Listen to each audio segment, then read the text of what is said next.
Ndaj, unë do t'i kërkoj ta ndërpresim këtë seancë derisa zonja kryetare duhet të vijë. Pse? Ka nevojë opinioni publik të di çfarë informacioni ka shërbimi informativ për vendodhjen e Gjys Agasit. Çfarë informacioni ka shërbimi informativ për pronat e Gjys Agasit, të pasekuestruar akoma të pa evidentuar nga Spaku. Bëhet fjalë për një sipërfaqe prej 302 hektar në lagunën e famshme për të cilën sot debatohet shumë në Zvërnec. Gjys Agasi. A ka këtë informacion? Shërbimi, a ka relatuar shërbimi këtë informacion? Gjithashtu për Angel Agacin.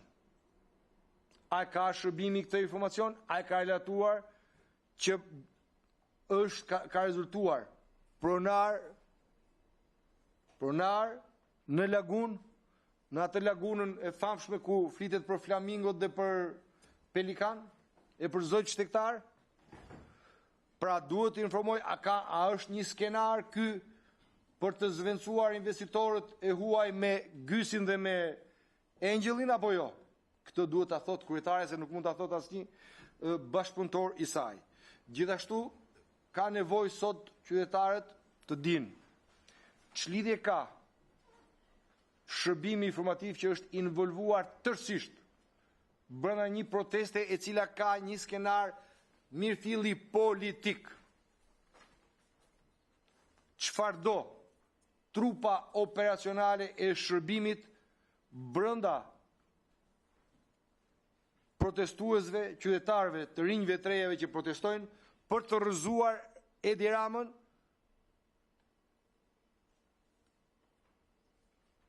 dhe a ka rol shërbimi, dhe cili është roli i tij në të ashtu quajturat shpalljet non grata të shqiptarëve në Kosovë apo në Maqedoninë Veriut, dhe apo shpalljen non grata thjesht për të mbrojtur pushtetin e Edi Ramës, apo për çfarë? Pra janë një pyetje tjetër që qytetarët duan të dinë nga drejtoresha e shërbimit është: Shqipëria sot faktikisht është shndruar në një mega lavatriçe të pastrimit të parave, dhe kullat e di çdo qytetar që janë simboli më i qartë i pastrimit të parave. A ka informacione shërbimi për këtë gjë? Çfarë informacione ka? Aja ka relatuar ekzekutivit to informacione?